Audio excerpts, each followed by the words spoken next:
Chapter 11. Mission Statement.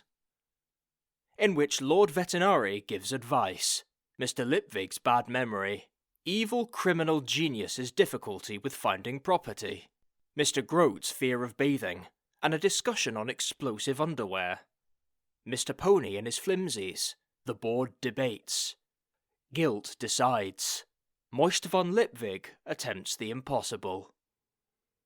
The clocks were chiming 7 o'clock. "Ah, Mr. Lipwig," said Lord Vetinari, looking up. "Thank you so much for dropping in. It has been such a busy day, has it not? Drumknot, do help Mr. Lipwig to a chair. Prophecy can be very exhausting, I believe." Moist waved the clerk away and eased his aching body into a seat. "I didn't exactly decide to drop in," he said. "A large troll watchman walked in and grabbed me by the arm." "Ah, to steady you, I have no doubt," said Lord Vetinari, who was poring over the battle between the stone trolls and the stone dwarves. "You accompanied him of your own free will, did you not?" "Well, I'm very attached to my arm," said Moist. "I thought I'd better follow it. What can I do for you, my lord?" Vetinari got up and went and sat in the chair behind his desk, where he regarded Moist with what almost looked like amusement. "Commander Vimes has given me some succinct reports of today's events," he said, putting down the troll figure he was holding and turning over a few sheets of paper. "Beginning with the riot at the Grand Trunk offices this morning, which he says you instigated." "All I did was volunteer to deliver such Clax messages had been held up by the unfortunate breakdown," said Moist. "I didn't expect the idiots in their office to refuse to hand the messages back to their customers. People had paid in advance, after all. I was just helping everyone in a difficult time, and I certainly didn't instigate anyone to hit a clerk with a chair." Of course not, said Lord Vetinari. "I am sure you acted quite innocently and from the best of intentions. But I am agog to hear about the gold, Mr. Lipwig. $150,000, I believe." "Some of it I can't quite remember," said Moist. "It's all a bit unclear." Yes, I imagine it was. "Perhaps I can clarify a few details," said Lord Vetinari. "Around mid-morning, Mr. Lipwig, you were chatting to people outside your regrettably distressed building when," here the patrician glanced at his notes, "you suddenly looked up, shielded your eyes, dropped to your knees and screamed, 'Yes, thank you, I am not worthy. Glory be, may your teeth be picked clean by birds, hallelujah, rattle your drawers,' and similar phrases, to the general concern of people nearby, and then you stood up with your hands outstretched and shouted, 150,000 buried in a field. Thank you, I shall fetch it immediately." Whereupon you wrested a shovel from one of the men helping to clear the debris of the building, and began to walk with some purpose out of the city. "Really?" said Moist. "It's all a bit of a blank." "I'm sure it is," said Vetinari happily. "You will probably be quite surprised to know that a number of people followed you, Mr. Lipwig, including Mr. Pump and 2 members of the City Watch." "Good heavens, did they?" "Quite. For several hours. You stopped to pray on a number of occasions. We must assume it was for the guidance which led your footsteps, at last, to a small wood among the cabbage fields." "It did? I'm afraid it's all rather a blur," said Moist. "I understand you dug like a demon, according to the Watch, and I note that a number of reputable witnesses were there when your shovel struck the lid of the chest. I understand the Times will be carrying a picture in the next edition." Moist said nothing. It was the only way to be sure. "Any comments, Mr. Lipwig?" "No, my lord, not really." About 3 hours ago, I had the senior priests of 3 of the major religions in this office, along with a rather bewildered freelance priestess, who I gather handles the worldly affairs of Anoia on an agency basis. They all claim that it was their god or goddess who told you where the gold was. You don't happen to remember which one it was, do you?" "I sort of felt the voice rather than heard it, said Moist carefully. Quite so, said Vetinari. Incidentally, they all felt that their temples should get a tithe of the money, he added. Each. $60,000, said Moist, sitting up. That's not right. I commend the speed of your mental arithmetic in your shaken state. No lack of clarity there, I'm glad to see, said Vetinari. I would advise you to donate 50,000, split 4 ways. It is, after all, in a very public and definite and incontrovertible way, a gift from the gods. Is this not a time for reverential gratitude? There was a lengthy pause, and then Moist raised a finger and managed, against all the odds, a cheerful smile. Sound advice, my lord. Besides, a man never knows when he might need a prayer. Exactly, said Lord Vetinari. It is less than they demanded, but more than they expect.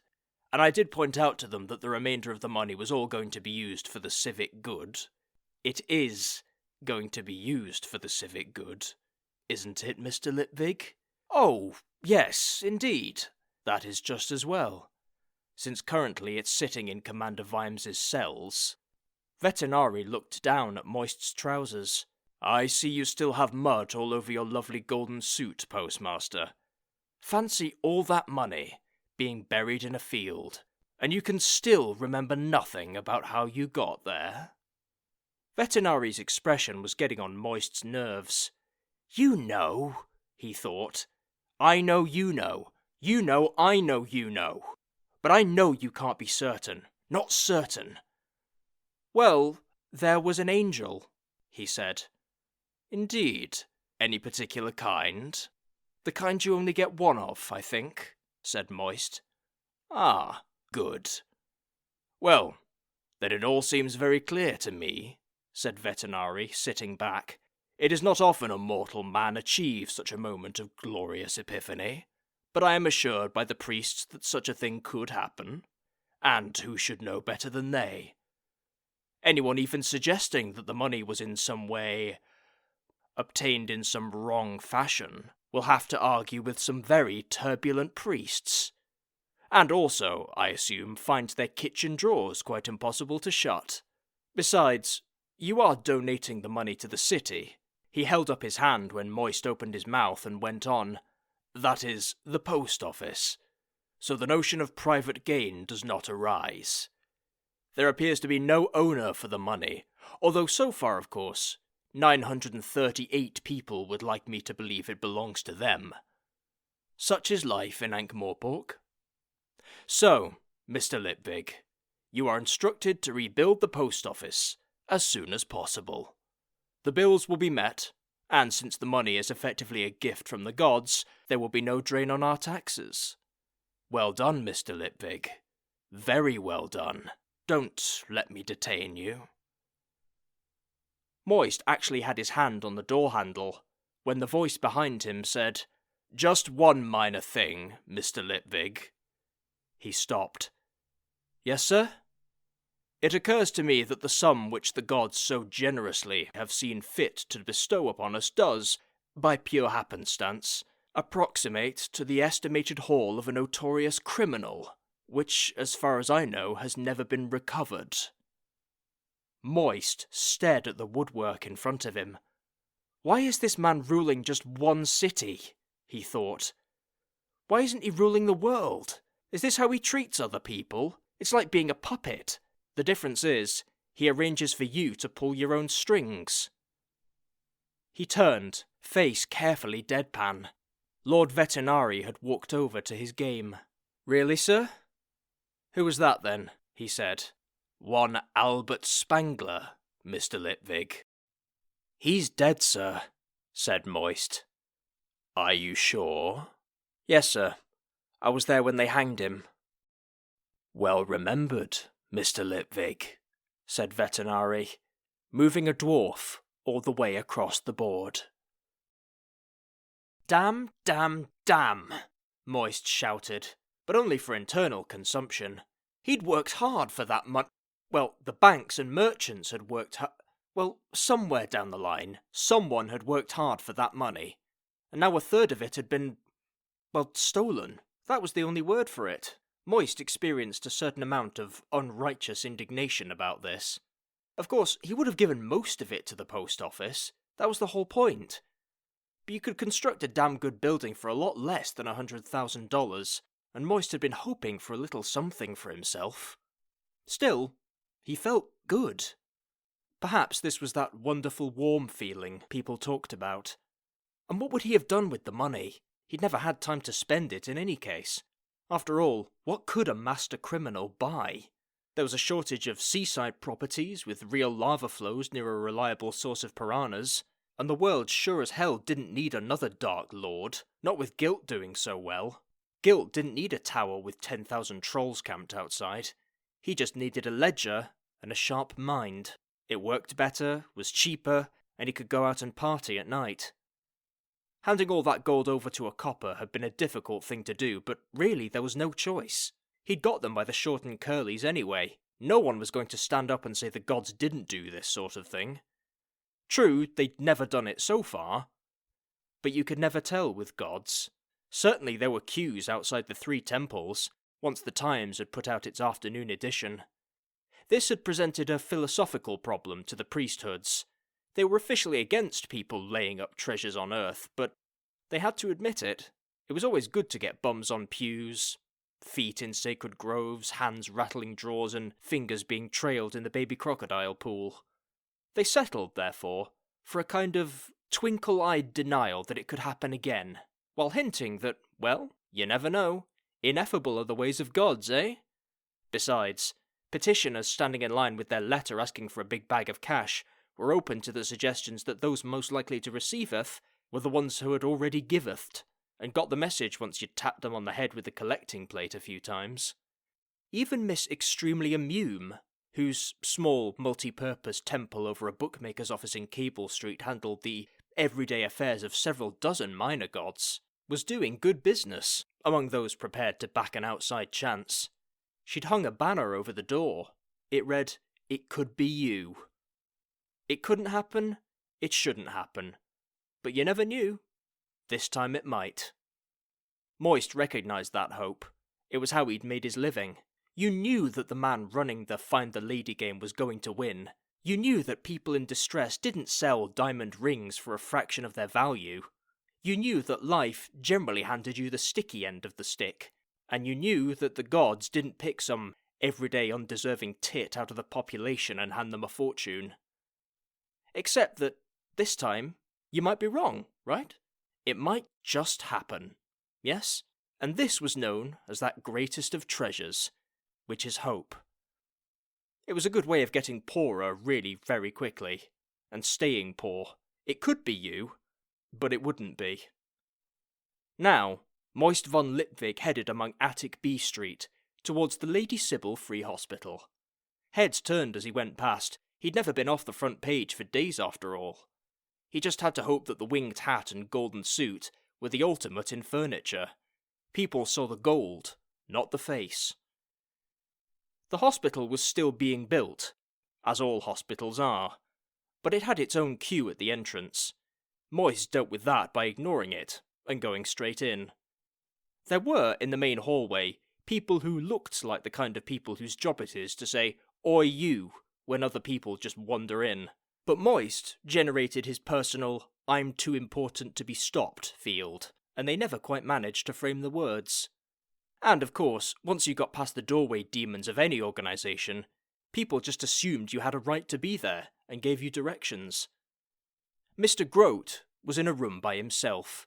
A sign on the door said, "Do not enter," but Moist seldom bothered about that sort of thing. The old man was sitting up in bed looking gloomy, but he beamed as soon as he saw Moist. "Mr. Lipwig, you're a sight for sore eyes, sir. Can you find out where they've hidden my trousers? I told them I was fit as a flea, sir, but they went and hid my trousers.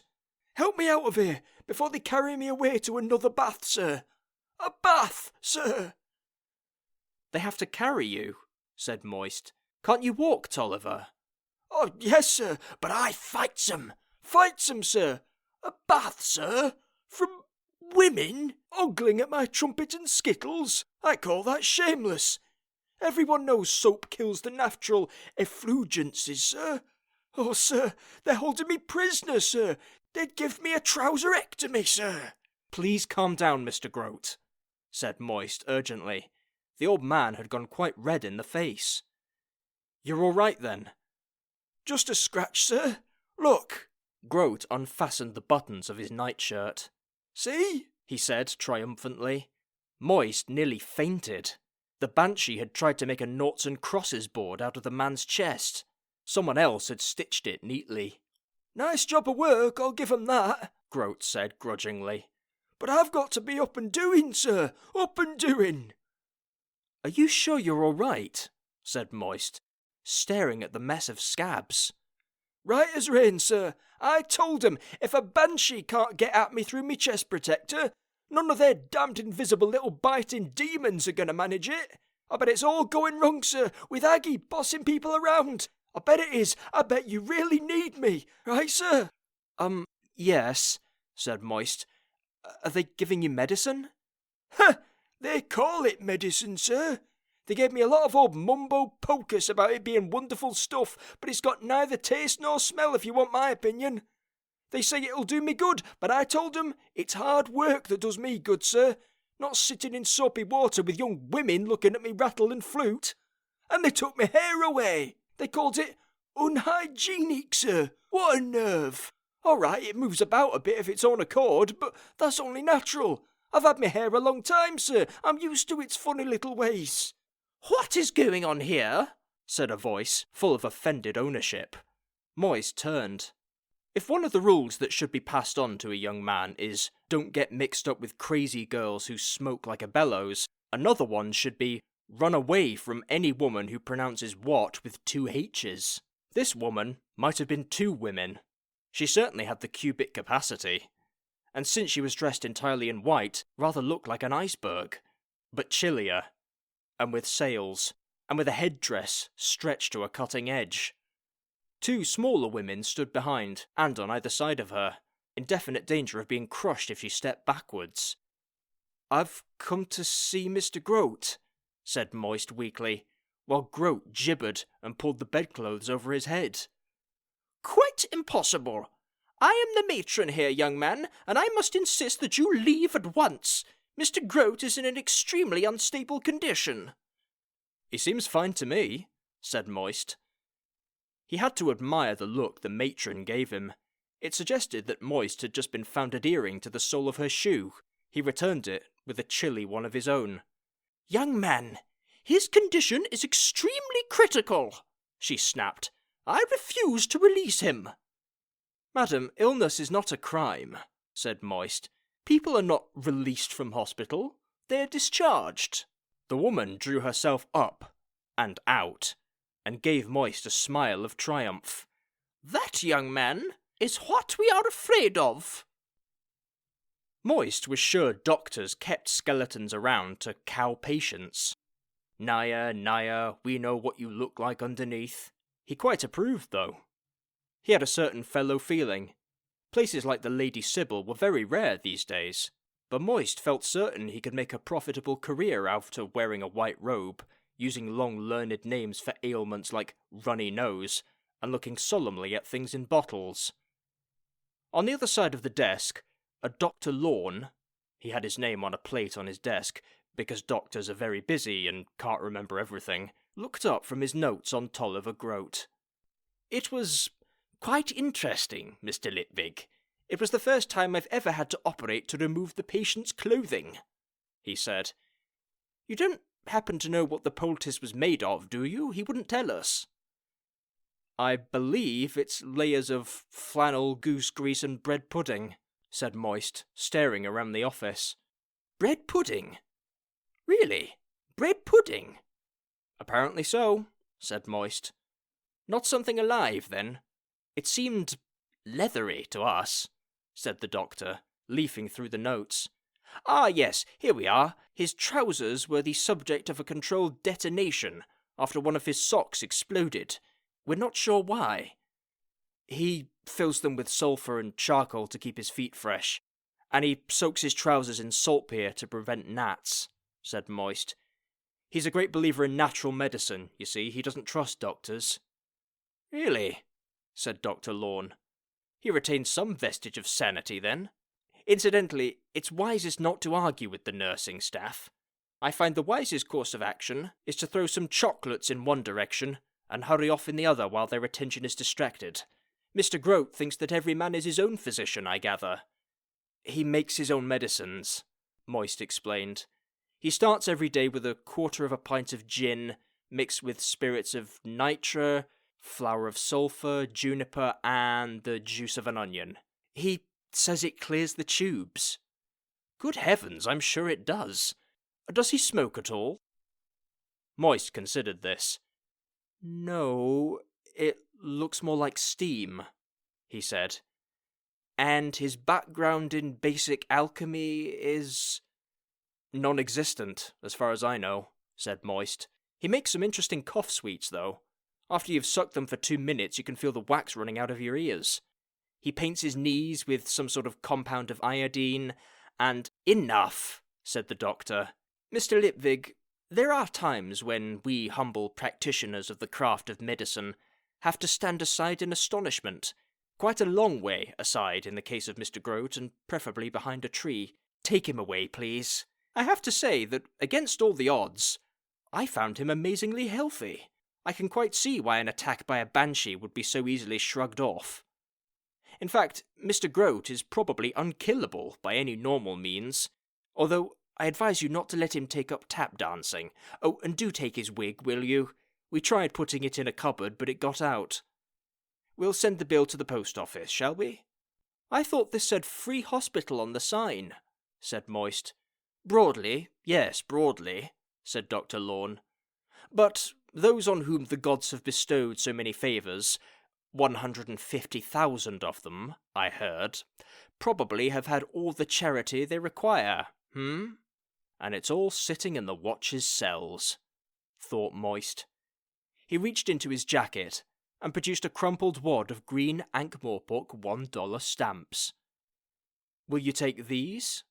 he said. The picture of Tiddles being carried out of the post office by Moist von Lipvig was, since it concerned an animal, considered to be of full human interest by the Times, and was thus displayed prominently on the front page. Reacher Gilt looked at it, without displaying so much as a flicker of emotion. Then he reread the story next to it, under the headlines, "Man Saves Cat. Will Rebuild Bigger. Vow as Post Office Blazes. $150,000 gift from gods. Wave of stuck drawers hits city." It occurs to me that the editor of the Times must sometimes regret that he only has one front page, he observed dryly. There was a sound from the men sitting around the big table in Gilt's office. It was the kind of sound you get when people are not really laughing. "Do you think he has got gods on his side?" said Greeningham. "I hardly imagine so," said Gilt. "He must have known where the money was." "You think so? If I knew where that much money was, I wouldn't leave it in the ground." "No, you wouldn't," said Gilt quietly, in such a way that Greeningham felt slightly uneasy. 12.5%? 12.5%? screamed Alphonse, bouncing up and down on his perch. "We're made to look fools, Reacher," said Stowley. "He knew the line would go down yesterday. He might as well have divine guidance. We're losing the local traffic already. Every time we have a shutdown, you can bet he'll run a coach out of sheer devilment. There's nothing that damn man won't stoop to. He's turned the post office into a show." "Sooner or later, all circuses leave town," said Gilt. "But he's laughing at us," Stowley persisted. "If the trunk breaks down again, I wouldn't put it past him to run a coach to Genua." "That would take weeks," said Gilt. "Yes, but it's cheaper and it gets there. That's what he'll say. And he'll say it loudly too. We've got to do something, Reacher." "And what do you suggest?" Why don't we just spend some money and get proper maintenance done? You can't, said a new voice. You don't have the men. All heads turned to the man at the far end of the table. He had a jacket on over his overalls, and a very battered top hat on the table beside him. His name was Mr. Pony, and he was the trunk's chief engineer. He'd come with the company and hung on, because at the age of 58, with twinges in your knuckles, a sick wife and a bad back, you think twice about grand gestures such as storming out. He hadn't seen a clacks until 3 years ago when the first company was founded, but he was methodical, and engineering was engineering. Currently, his greatest friend in the world was his collection of pink flimsies. He'd done his best, but he wasn't going to carry the can when this lot finally fell over, and his pink flimsies would see to it that he didn't. White memo paper to the chairman, yellow flimsy to the file, pink flimsy you kept. No one could say he hadn't warned them. A 2-inch stack of the latest flimsies was attached to his clipboard. Now, feeling like an elder god, leaning down through the clouds of some Armageddon and booming, "Didn't I tell you? Didn't I warn you? Did you listen? Too late to listen now." He put on a voice of strained patience. "I've got 6 maintenance teams. I had 8 last week. I sent you a memo about that, got the flimsies right here. We ought to have 18 teams. Half the lads are needing to be taught as we go, and we ain't got time for teaching. In the old days, we'd set up walking towers to take the load, and we ain't got men even to do that now." "All right, it takes time, we understand," said Greeningham. "How long will it take if you hire more men and get these walking towers working? And you made me sack a lot of the craftsmen," said Pony. "We didn't sack them. We let them go," said Gilt. "We downsized," said Greeningham. "Looks like you succeeded, sir," said Pony. He took a stub of pencil out of one pocket, and a grubby notebook out of the other. "Do you want it done fast, or cheap, or good, gentlemen?" he said. "The way things have gone, I can only give you 1 out of 3. "How soon can we have the Grand Trunk running properly?" said Greeningham, while Gilt leaned back and shut his eyes. Pony's lips moved as he ran his eyes over his figures. 9 months, he said. "I suppose if we're seen to be working hard, 9 months of erratic running won't seem too—" Mr. Stowley began. "9 months shut down," said Mr. Pony. "Don't be a fool, man." "I ain't a fool, sir, thank you," said Pony sharply. "I'll have to find and train you craftsmen, because a lot of the old brigade won't come back whatever I offer. If we shut the towers down, I can use the signallers. At least they know their way around a tower. We can get more work done if we don't have to drag walking towers and set 'em up. Make a clean start. The towers were never built that well to begin with. Deerheart never expected this sort of traffic. 9 months of dark towers, sirs." He wanted to say, oh, how he wanted to say, craftsmen. Do you know what that means? It means men with some pride, who get fed up and leave when they're told to do skimpy work in a rush, no matter what you pay them. So I'm employing people as craftsmen now, who are barely fit to sweep out a workshop, but you don't care. Because if they don't polish a chair with their arse all day, you think a man who's done a 7-year apprenticeship is the same as some twerp who can't be trusted to hold a hammer by the right end. He didn't say this aloud, because although an elderly man probably has a lot less future than a man of 20, he's far more careful of it. "You can't do better than that?" said Stowley. "Mr. Stowley, I'll be doing well if it's only 9 months, said Pony, focusing again. "If you don't want to shut down, I can maybe get it done in 1.5 years. If I can find enough men and you're ready to spend enough money. But you'll have shutdowns every day. It'll be crippled running, sir. The man von Lipwig will walk all over us in 9 months, said Greeningham. "Oh, sorry about that, sir." "And how much will it cost?" said Gilt dreamily, without opening his eyes. "One way or the other, sir. I reckon maybe 200,000, said Pony. "That's ridiculous. We paid less than that for the trunk," Greeningham burst out. "Yes, sir, but you see, You've got to run maintenance all the time, sir. The towers have been run ragged. There was that big gale back in Sectober and all that trouble in Ubervold. I haven't got the manpower. If you don't do maintenance, a little fault soon becomes a big one. I sent you gentlemen lots of reports, sir. And you cut my budget twice. I may say my lads did wonders with... Mr. Pony, said Gilt quietly, I think what I can see here is a conflict of cultures. Would you mind strolling along to my study, please? Igor will make you a cup of tea. Thank you so much. When Pony had gone, Greenham said, Do you know what worries me right now? Do tell us, said Gilt, folding his hands across his expensive waistcoat. Mr. Slant is not here. He has apologised. He says he has important business, said Gilt.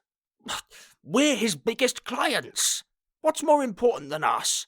No, he's not here because he wants to be somewhere else. That damned old revenant senses trouble, and he's never there when it all goes bad. Slant always comes out smelling of roses. Well, that is at least more fragrant than his usual formaldehyde, said Gilt. Don't panic, gentlemen. Somebody did, said Stowley. Don't tell me that fire was accidental. Was it? What happened to poor old Fatty Horsefly, eh? Calm down, my friends. Calm down, said Gilt. They're just merchant bankers, he thought. They're not hunters, they're scavengers. They have no vision. He waited until they had settled down and were regarding him with that strange and rather terrifying look that rich men wear when they think they may be in danger of becoming poor men. I expected something like this, he said. Vetinari wants to harry us, that's all. Richa, you know we'll be in big trouble if the trunk stops working, said Nutmeg.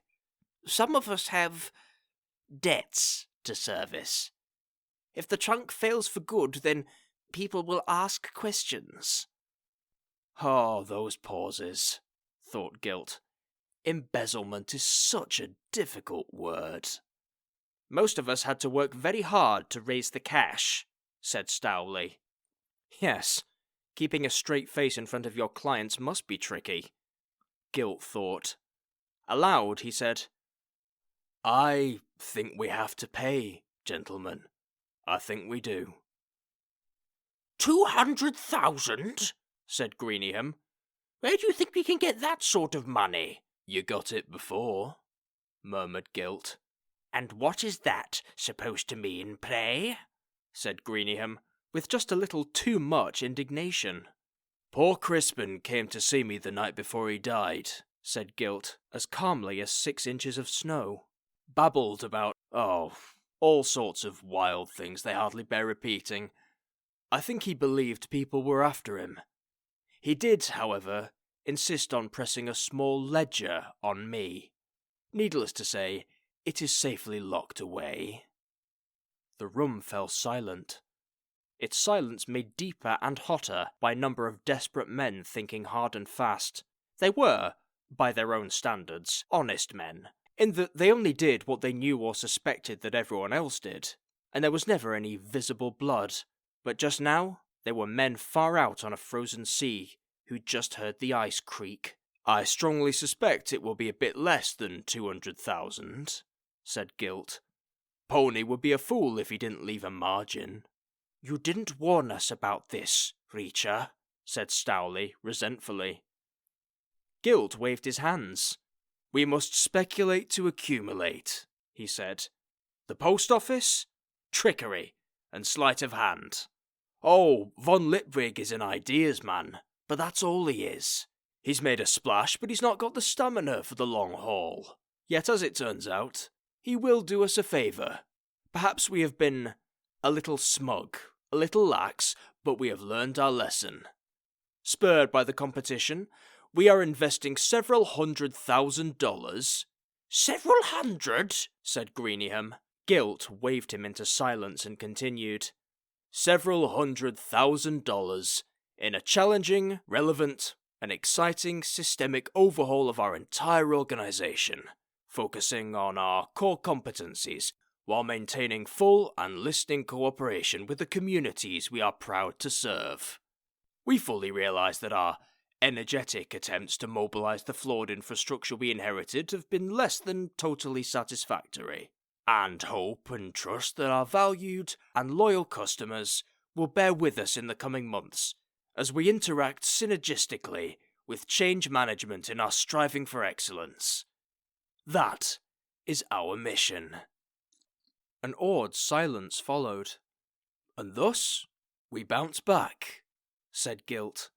But you said several hundred... Gilt sighed. I said that, he said. Trust me, it's a game, gentlemen. And a good player is one who can turn a bad situation to their advantage. I've brought you this far, haven't I?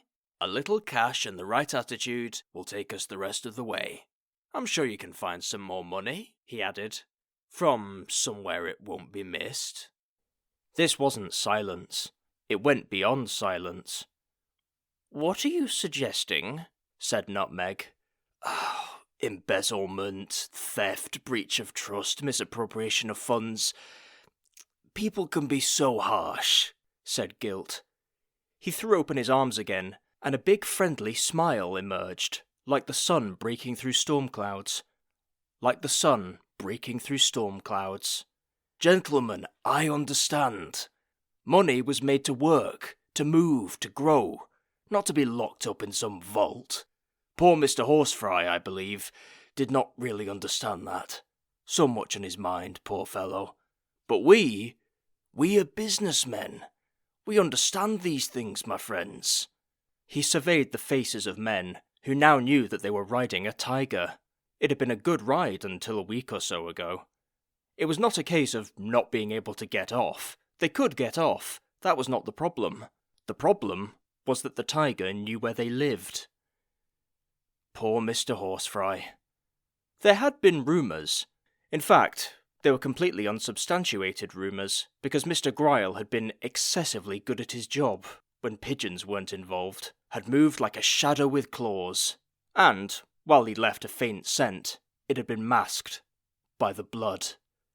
In the nose of a werewolf, blood trumps everything, but rumour rose in the streets of Ankh-Morpork, like mist from a midden, and then it occurred to one or two of the board that the jovial "my friends" in the mouth of Reacher Gilt, so generous with his invitations, his little tips, his advice and his champagne, was beginning, in its harmonics and overtones, to sound just like the word pal in the mouth of a man in an alley who was offering cosmetic surgery with a broken bottle in exchange for not being given any money. On the other hand, they'd been safe so far. Maybe it was worth following the tiger to the kill. Better to follow at the beast's heel than to be its prey. And now I realise that I am inexcusably keeping you from your beds, said Gilt. Good night to you, gentlemen. You may safely leave everything to me. Igor! Yes, master, said Igor behind him. Do see these gentlemen out, and ask Mr. Pony to come in. Gilt watched them go, with a smile of satisfaction, which became a bright and happy face when Pony was ushered in. The interview with the engineer went like this. Mr. Pony, said Gilt, I'm very pleased to tell you that the board, impressed by your dedication and the hard work you've been putting in, have voted unanimously to increase your salary by $500 a year. Pony brightened up. Well, thank you very much, sir. That will certainly come in.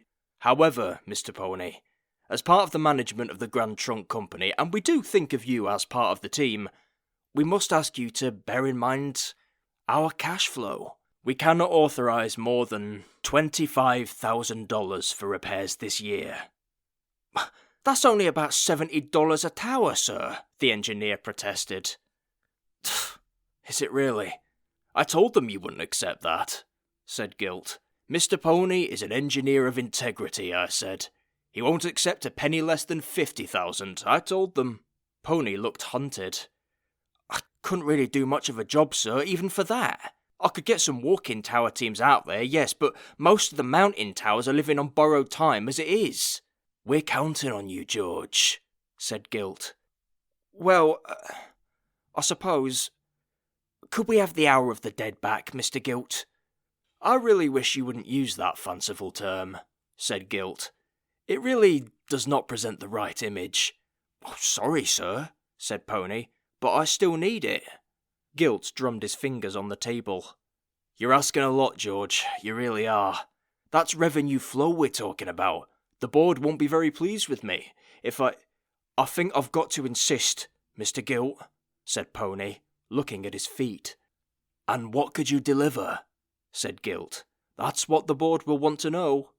They'll say to me, Reacher, we're giving good old George everything he asks for. What will we be getting in return?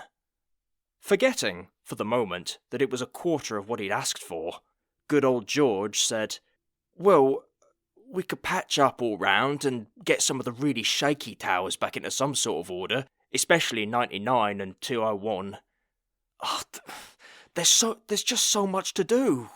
Would it, for example, give us a year of reasonable service? Mr. Pony struggled manfully with the engineer's permanent dread of having to commit himself to anything, and managed, Well, if we don't lose too many staff and the winter isn't too bad, but of course there's always... Gilt snapped his fingers. By damn, George, you've talked me into it. I'll tell the board I'm backing you, and to hell with them. Well, that's very kind of you, sir, of course, said Pony, bewildered. But it's only papering over the cracks, really. If we don't have a major rebuild, we're only laying up for even more trouble in the future. In a year or so, George, you can lay any plans you like in front of us, said Gilt jovially. Your skill and ingenuity will be the saving of the company. Now, I know you're a busy man, and I mustn't keep you. Go and perform miracles of economy, Mr. Pony. Mr. Pony staggered out, proud and bemused, and full of dread. Silly old fool, said Gilt, and reached down and opened the bottom drawer of his desk. He pulled out a bear trap, which he set with some effort, and then stood in the middle of the floor with his back to it. Igor, he called. Yes, sir, said Igor behind him. There was a snap. I believe this is yours, sir, Igor added, handing Gilt the sprung trap. Gilt looked down. The man's legs appeared unscathed. How did you... he began. Oh, we Igors are no stranger to masters of an inquiring mind, sir, said Igor gloomily. One of my gentlemen used to stand with his back to a pit lined with spikes, sir. Oh, how we chuckled, sir. And what happened? One day he forgot, and stepped into it. Talk about laugh, sir. Gilt laughed too, and went back to his desk. He liked that kind of joke. Igor, would you say that I'm insane? He said. Igors are not supposed to lie to an employer. It's part of the code of Igors. Igor took refuge in strict linguistic honesty. I wouldn't find myself able to say that, sir, he said. Oh, I must be, Igor. Either that, or everyone else is, said Gilt. I mean, I show them what I do. I show them how the cards are marked. I tell them what I am. And they nudge one another and grin, and each one of them thinks himself no end of a fine fellow to be doing business with me. They throw good money after bad. They believe themselves to be sharp operators, and yet they offer themselves like little lambs. How I do love to see their expressions when they think they're being astute. Indeed, sir, said Igor. He was wondering if that job at the new hospital was still open. His cousin Igor was already working there, and had told him it was wonderful. Sometimes you had to work all night, and you got a white coat or the rubber gloves you could eat, and best of all, you got respect. It's so... basic, said Gilt. You make money as it runs down, you make money building it up again.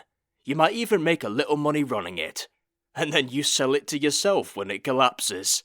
The leases alone are worth a fortune. Give Alphonse his nuts, will you? 12.5%! 12.5%! said the cockatoo, sliding up and down the perch excitedly.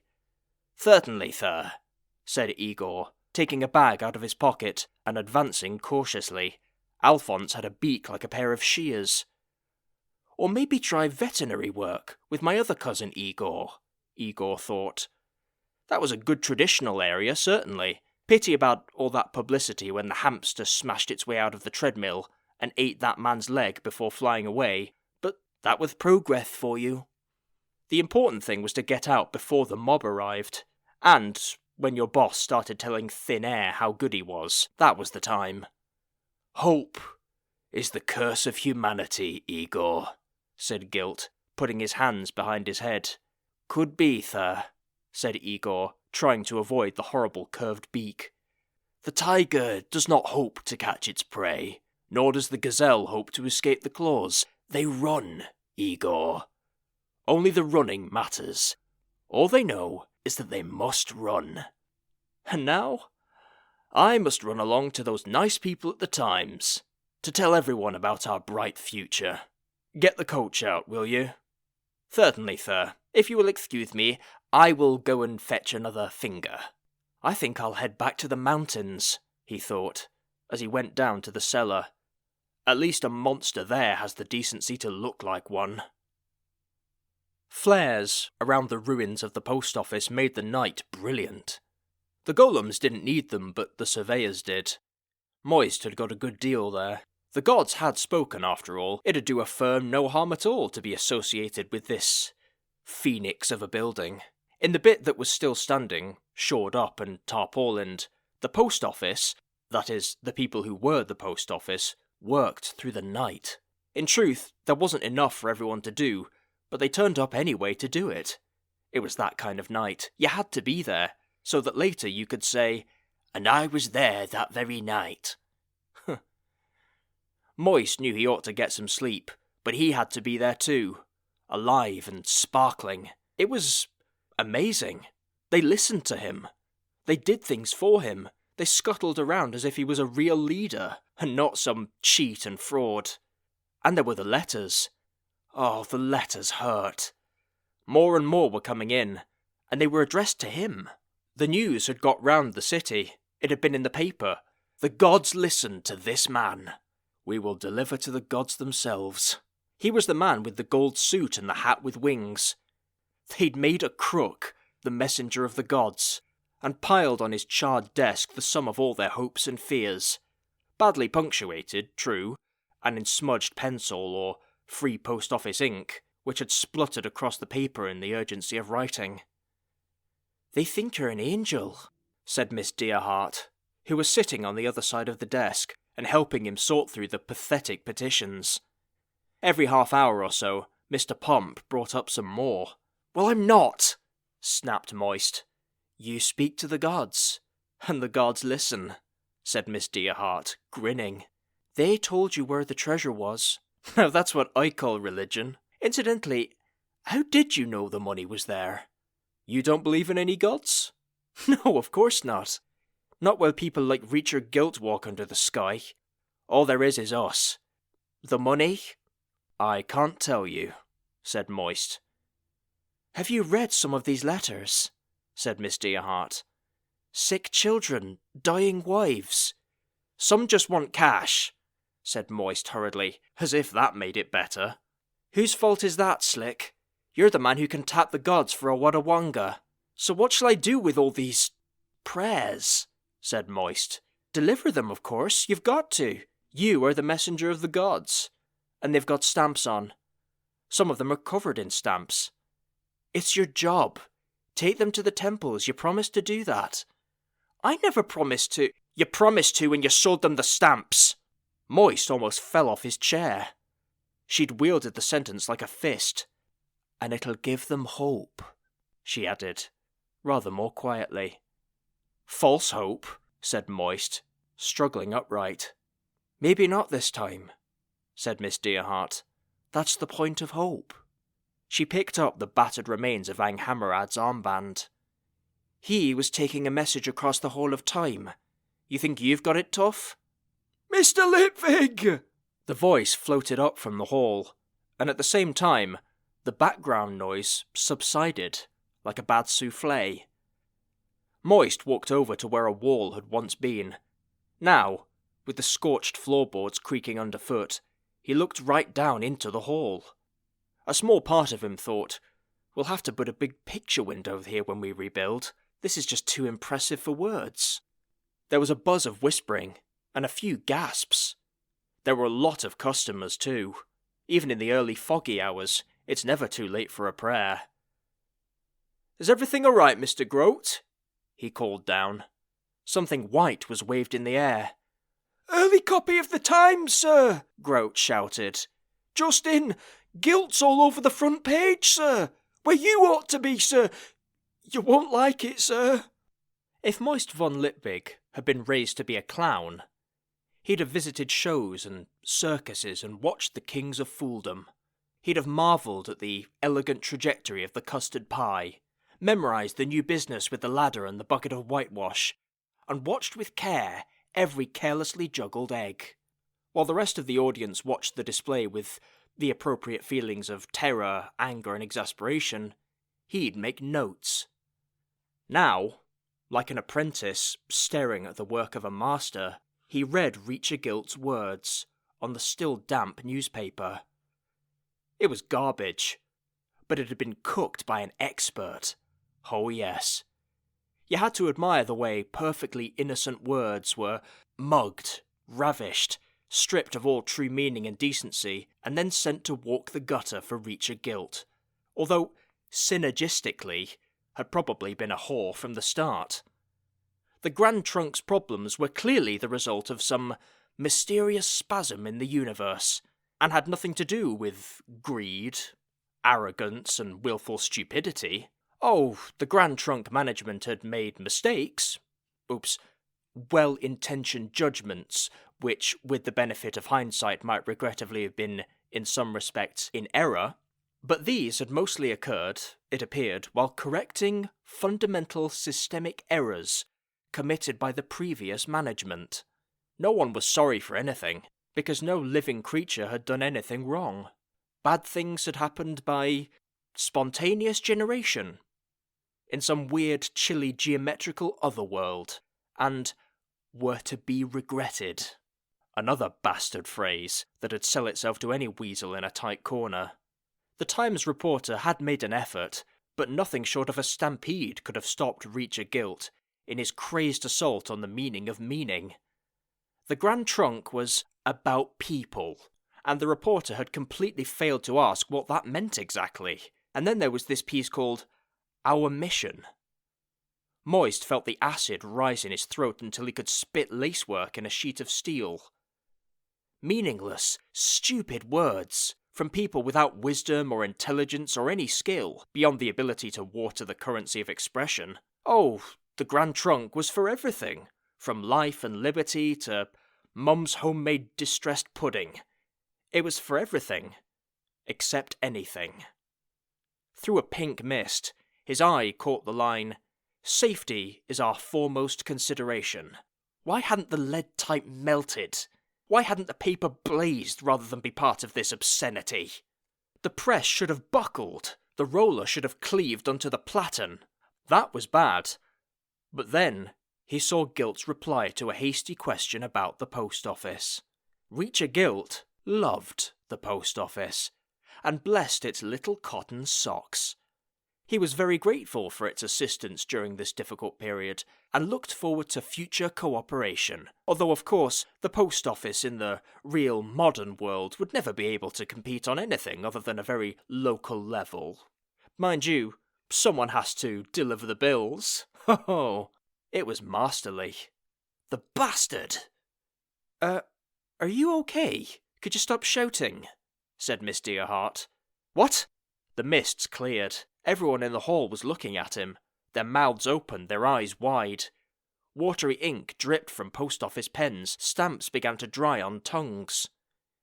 You were shouting, said Miss Dearheart. Swearing, in fact. Miss Macalariot pushed her way through the throng with an expression of determination. Mr. Lipvig, I hope never to hear such language in this building again, she said. He was using it about the chairman of the Grand Trunk Company, said Miss Dearheart, in what was, for her, a conciliatory tone of voice. Oh! Miss Macalariet hesitated, and then remembered herself. In that case, perhaps a teensy bit quieter then? Certainly, Miss Macalariet, said Moist obediently. And perhaps not the K word? No, Miss Macalariet. And also not the L word, the T word, both of the S words, the V word, and the Y word? Just as you say, Miss Macalariet. Murdering, conniving bastard of a weasel was acceptable, though. I shall remember that, Miss Macalariet. Very good, postmaster. Miss Macalariet turned on her heel and went back to haranguing someone for not using blotting paper. Moist handed the paper to Miss Dearheart. He's going to walk away with it, he said. He's just throwing words around. The trunk's too big to fail. Too many investors. He'll get more money, keep the system going just this side of disaster, than let it collapse. Buy it up then, via another company maybe, at a knockdown price. I'd suspect him of anything, said Miss Dearheart. But you sound very certain. That's what I'd do, said Moist. If I was that kind of person. It's the oldest trick in the book. You get the punt, you get others so deeply involved that they don't dare fold. It's the dream, you see. They think if they stay in, it'll all work out. They daren't think it's all a dream. You use big words to tell them it's going to be jammed tomorrow, and they hope. But they'll never win. Part of them knows that, but the rest of them never listens to it. The house always wins. Why do people like Guilt get away with it? I just told you. It's because people hope. They'll believe that anyone will sell them a real diamond for $1. Sorry. Do you know how I came to work for the Trust? Said Miss Dearheart. Because clay people are easier to deal with? Moist thought. They don't cough when you talk to them? No, he said. I used to work in a bank in Stolat, the Cabbage Growers Cooperative. Oh, the one in the town square with the carved cabbage over the door, said Moist, before he could stop himself. You know it? She said. Well, yes, I went past it once. Oh no, he thought, as his mind ran ahead of the conversation. Oh, please, no. It wasn't a bad job, said Miss Dearheart.